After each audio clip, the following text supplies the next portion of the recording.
Nah, saya hubungi yang bersangkutan nih, oknum pembuat artikelnya, Bapak Sutoyo Abadi. Assalamualaikum, Pak Sutoyo. Waalaikumsalam warahmatullahi wabarakatuh. Apa kabar nih? Gimana? Jap. Merah putih masih berkibar? Sampai mati. Top banget, luar biasa. Mas Toyo, ini artikel panjenengan ini nampol banget ini ya. Karena walaupun sebetulnya orang sudah banyak menduga bahwa Jokowi ini bukan seorang diri, tapi ada serangkaian hantu dajjal belau segala macam di belakang yang menyetir dia.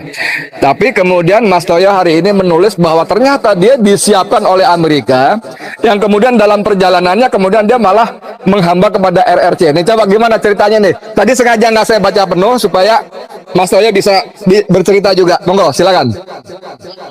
Ya, jadi memang skenario awal itu adalah dari Amerika atau dari China. Dan yang datang ke Solo itu Menlu namanya Condoleezza Rice. Oh, itu datang ke Solo. Ya. Sama penggantinya Hillary Clinton itu. Oh, itu datang Solo. Oke. Nah, dari Solo itulah mereka itu membuat rekayasa seolah-olah Abu Bakar Basir itu sebagai teroris yang terkait dengan bom 12 di Bali. Oke. Atau Padahal nggak terkait padahal ya? sama sekali tidak. Sama itu hanya rekayasa yang murni. Oke. Rekayasa. Nah, waktu itu sebenarnya yang diminta itu awal itu sudah ada kejadian Megawati itu, tapi Megawati menolak.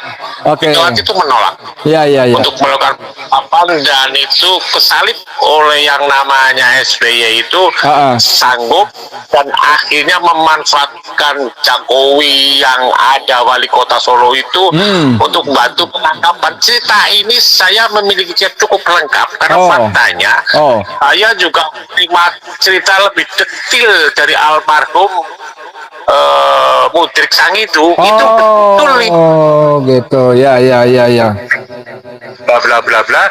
Akhirnya penangkapan dari Abu Bakar Basir inilah biasa. Jadi persis sama dengan SBY, dia dijanjikan untuk menjadi presiden R1, tetapi harus melewati jadi gubernur DKI dulu. Jadi dia belum jadi gubernur DKI, sebenarnya jatah itu sudah di tangan itu. Oke. Ya. Jadi dengan posisi sebagai wali kota Solo itu, kemudian menurut Mas Toyo di artikel ini bersama CIA, LBP dan HP membuat bermacam-macam rekayasa ya. Antara lain mempopulerkan wali kota Solo sebagai wali kota terbaik dunia ya, dimuat di majalah Time segala ya. Iya kan? Iya, rekayasanya itu kan sampai ke Singapura itu.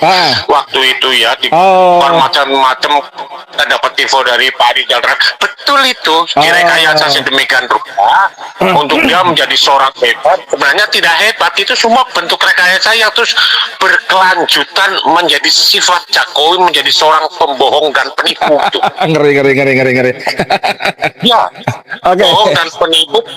Jadi apa yang dilakukan oleh dua jenderal suruhan Amerika ini untuk memoles Jokowi, apalagi Mas Toyo? Saya kira dari cerita itulah maka kita fokus pada cerita ini soal ijazah palsu ya. Itu kan macam-macam ada yang mobil SMK itu juga direkayasa, macam-macam. Terus masuk gorong-gorong itu direkayasa. Dan waktu itu sebenarnya sudah tercium karena waktu jadi wali kota dia masih gelar Dokter Andes, ya gelar itu juga gitu ya. Jadi saya tulis di situ kegelisahan anak saya yang namanya Bambang Tri itu setelah selesai membuat Jokowi undercover di rumah saya, tiba-tiba muncul Jokowi itu dilantik presiden 20 Oktober 2014. Ya, waktunya tenggang waktu itu dia terus datang, waktu ini ada sesuatu kecelakaan apa? Ini Jokowi udah pakai ijazah SMA palsu untuk cari wali kota, daftar di gubernuran DKI juga pakai ijazah palsu. Nah, ini ada apa lagi ini dengan dia akan berubah gelar, sudah berubah gelar menjadi insinyur. Jadi waktu di wali kota memang masih masuk Dokter Andes ya? Ya, dan itu gerakannya Bambang itu kalau tidak salah di start mulai tanggal 3 Desember 2014. Itu ijazah palsu sudah muncul. Iya, iya, iya. Dan dia disusun di rumah Mas Toyo ya, bukunya ya, undercover ya. Ya satu dua draftnya pun saya simpen karena itu memang dibuat dari rumah saya. Oke, luar biasa, luar biasa, luar biasa. Mas Toyo, kemarin saya bikin podcast, ada seorang aktivis 98 yang mengaku kepada saya, dia diajak oleh seorang tokoh nasional almarhum yang kalau kita sebut kita kenal semuanya, ke rumah Jokowi, rumah dinasnya di Loji Gandrung. Nah, ketika di rumah Loji Gandrung itulah si aktivis itu melihat memang foto Jokowi di dinding itu memang gelarnya Dokter Andes gitu loh. Gitu. Ya, kalau itu kan sebenarnya bukan judul ya, karena memang ya kelakuannya begitu pakai Dokter Andes. Tapi itu juga gelar palsu. Semuanya palsu itu. Ya? Dan sampai itu dalam tulisan Dokter 2 itu kan dituliskan dari mana judulnya Jokowi masih sampai bisa dikatakan masuk ke UGM dan dapat ijazah dari Fakultas Kehutanan. Itu sampai saya tulis berkali-kali itu. Bambang kita sampai sumpah itu potong leher saya kalau Jokowi bisa menunjukkan ijazah, karena sesungguhnya Jokowi itu tidak memiliki ijazah dari Gajah Mada. Nah, kalau ingin tahu lebih baik silahkan misalnya Pak Edi Mulyadi lewat Tajur. Kalau ke Jogja jalur langsung dengan Pak Sofyan Effendi. Minta tolong Mas Toyo untuk bantu sowan ke Pak Sofyan Effendi, insyaallah. Ya, itu memang harus pakai kondisi saya biar lancar. Iya, kalau nggak laku saya. Siapa lo? Ketemu gua nggak kenal. Mas, ini kita nyebut-nyebut soal ijazah UGM ya.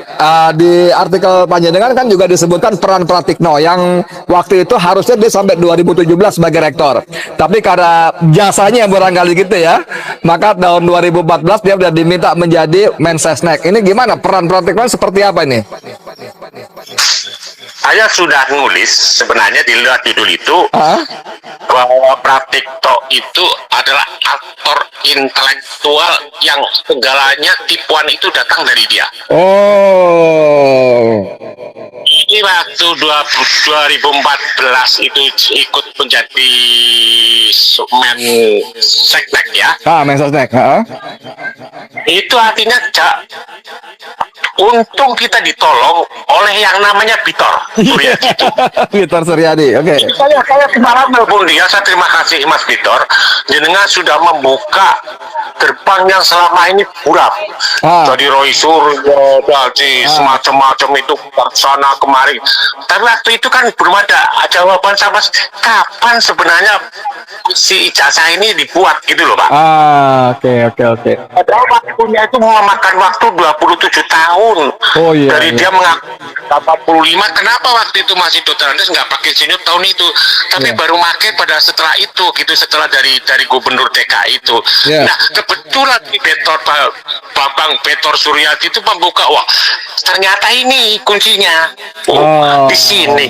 Nah, ini berarti dugaan kita tahun 2002, karena sebelumnya juga Pratikno sudah ada hubungan dengan Jokowi ketika itu LBP melakukan kerjasama pura-pura ada mandat itu kan, itu sudah terhubung semua itu. Oke. Pratikno, itu sudah terhubung dalam bentuk skenario. Saya tulis itu skenario besar itu dalam satu sistem. Kapan pembuatan data ini dimunculkan? Loh, kok di Pasar Pramuka gitu? Itu sangat logis itu. Dengan menyebut nama ini. Karena seperti kata Mas Toyo tadi kan UGM nggak mungkin menerbitkan lah ijazah, kan dia harus bertaruh sama nama baiknya kan. Jadilah UPP, Universitas Pasar Pramuka ya. Walaupun yang dicatat UGM gitu ya. Ada nyebut Pasar Pramuka, tapi yang jelas ternyata skenario pakai jasa orang lain. Tidak mungkin tanpa backup yang namanya Pratikno. Oke. Sampai sekarang kenapa dia bertahan diri untuk membenarkan? Karena taruhannya itu bukan hanya taruhan resiko, ini bukan hanya kepada Jokowi, kepada Pratikno. Pratikno ini. Gitu ya. Dan itu saya sudah dengar itu, mendengar itu dari maklumat Yogyakarta. Ya. Tapi seperti itu Mas Toyo ini ya, nggak mungkin juga sih kalau Pratikno hanya main-main sendiri, pasti ada backup kuat seperti yang disebut tadi dari CIA ya, selain dari LBP dan HP tadi ya. Oh iya, saya kira kelasnya Pak Pratikno waktu itu pasti kelas masih terbatas ya. Bonek hanya diperintah saja gitu untuk ini ada skenario ini, tapi skenario bukan di ya antara lainnya mengaturkan dua orang itu LPP dengan Hendro itu. Begini. Maka harus diingat sampai Jokowi jadi presiden, hadiahnya apa kepada LPP? Kan menteri segala urusan, Pak. Iya, apa aja dikasih ke dia.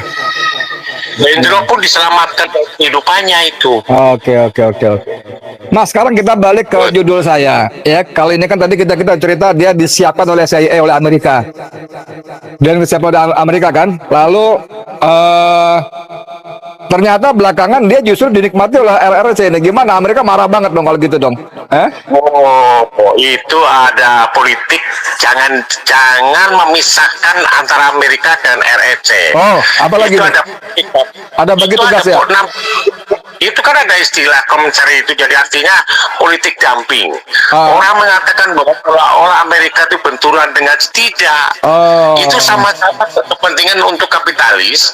Jadi lancar-lancar saja ketika Megawati itu membawa dia ke Cina, apa Amerika protes? Kan tidak, karena protes itu tidak penting, karena itu sebenarnya ada rentetan setelah undang-undang menjadi diganti 2002, siapa yang akan jadi presiden? Jokowi itu. Jadi itu nggak ada masalah, jadi diseret. Tapi kan kalau kita lihat kebijakan ekonomi kan semua serba mengutamakan Cina kan. Amerika juga hampir nggak kebagian seperti negara-negara barat yang lainnya. Gimana nih? Saya kira tidak juga. Jadi kalau ada akhirnya Jokowi terlalu dalam masuk ke proyek obor Cina, ya memang itu satu kecelakaan sebenarnya.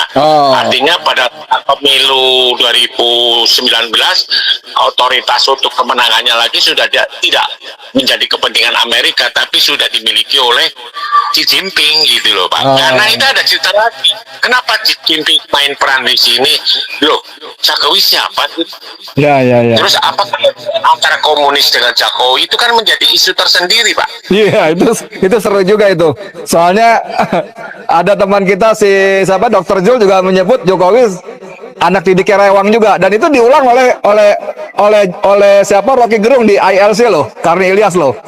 Ini ada Rewang juga loh. Video Edi Mulyadi yang mengatakan bahwa itu anak supir Aidit, betul itu. Waduh, gitu ya. Iya, dan ada lagi si yang putri ini ketangkap di Banyu Biru itu ya. Ewa itu cerita rentetan itu. Maka kalau Bambang mengatakan memang dia PKI kok. Aduh. Tak usah ngomong umurnya 2 tahun 61. Apa kaitannya? Pembuktian dia juga akan membalikan sejarah PKI kok. Iya. Minta maaf ya dan seterusnya ya. Menjadi magnet sendiri untuk kepentingan Xi Jinping dengan Jokowi, Pak. Oke. Sebagai closing, Mas Toyo, apa yang mau disampaikan buat kita semua nih rakyat Indonesia? Masa disiapkan oleh Amerika, dinikmati oleh RRC, dan kita nggak dapat apa-apa, rakyat Indonesia malah dapat kerusakan dan penindasan begini, gimana nih? Begini, saya kan tak tutup tulisan saya. Jokowi sekarang ini tidak ada lagi tempat untuk bersembunyi. Jangan bersembunyi di lapangan terbuka seperti ini. Pasti jadinya palsu. Kalau sudah seperti itu, cara yang terbaik sebelum meninggalkan dunia ini minta maaf dan diakui rapi lah, nggak usah terlalu rumit. Sana karena saya sudah mengerti semua dokumen sampai perpustakaan di Yogyakarta diacak-acak oleh aparat polisian. Disita lagi malah Bareskrim. Bareskrim itu ngacak, untuk apa gitu? Ini tidak bisa. Kenapa saya katakan nggak bisa? Sudah pernah ketemu dengan Mulyono apa belum? Kan hanya orang yang sudah ketemu. Nggak bisa fotonya Mulyono akan diganti dengan fotonya Jokowi. Nggak mungkin, itu satu. Kedua, BM sudahlah. Yang sudah. Tapi ini waktu masih ada sedikit. Caranya bagaimana? Rektor Varian, tolong segera mengundurkan diri. Mundur. Dan setelah mundur, dia minta maaf kepada rakyat bahwa telah melakukan kesalahan. Soal risiko hukum itu di luar tanggung jawab kita, itu harus ditanggung masing-masing. Oke. Gitu. Oke. Jadi dia harus mendapat, semua yang terlibat harus mendapatkan balasan yang setimpal ya, terutama tentu aktor utama Joko Widodo ya. Dia harus, persoalan hukum dan macam-macam itu risiko dia, tapi ukuran kalau dia akan terjadi penyakit lagi nanti itu. Oke, Mas Doyo, matur nuwun sangat. Masih ada yang mau disampaikan sebelum kita tutup? Saya kira itu saja, dan salam hormat saya kepada penggemar Bapak Edi Mulyadi. Iya. Teman-teman penonton Bang Edi Channel, tanpa salam tuh dari Sutoyo Abadi ya.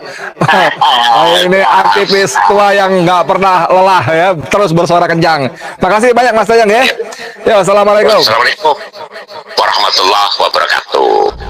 Artikel yang nampol banget ya, 20 Juni loh ini ya. Judulnya Jokowi segeralah menyerah dan UGM segera mengakui kesalahan dan kekhilafannya. Wih, seru ya. Saya bacain sedikit ya. Sejak akhir 2004, secara bersamaan SBY menjadi Presiden RI, sedang Jokowi menjadi Wali Kota Solo. Kala itu baru saja hiruk pikuk bom Bali 1 dan 2. Ini penting nih, ini pintu masuknya di sini ya. Manuver intelijen CIA menekan SBY harus tunduk kepada Amerika Serikat. Di antaranya harus mau menangkap Abu Bakar Bashir yang dianggap oleh Amerika sebagai tokoh teroris yang ditakuti oleh Amerika. SBY dengan sigap menerima permintaan tersebut demi mencapai RI 1 yang dijanjikan dukungan oleh Amerika. Dari sinilah SBY memberikan instruksi kepada Joko Widodo, Wali Kota Solo, untuk membantu CIA dalam operasi penangkapan Abu Bakar Bashir di pesantren Ruki, berada di Kabupaten Sukoharjo yang berbatasan dengan Kota Solo ya. Wali kotanya waktu itu Jokowi. Operasi intelijen CIA dimulai dan bermarkas di Kota Solo dalam rangka menyusun jebakan penangkapan Abu Bakar Bashir dengan pendampingan Wali Kota Solo.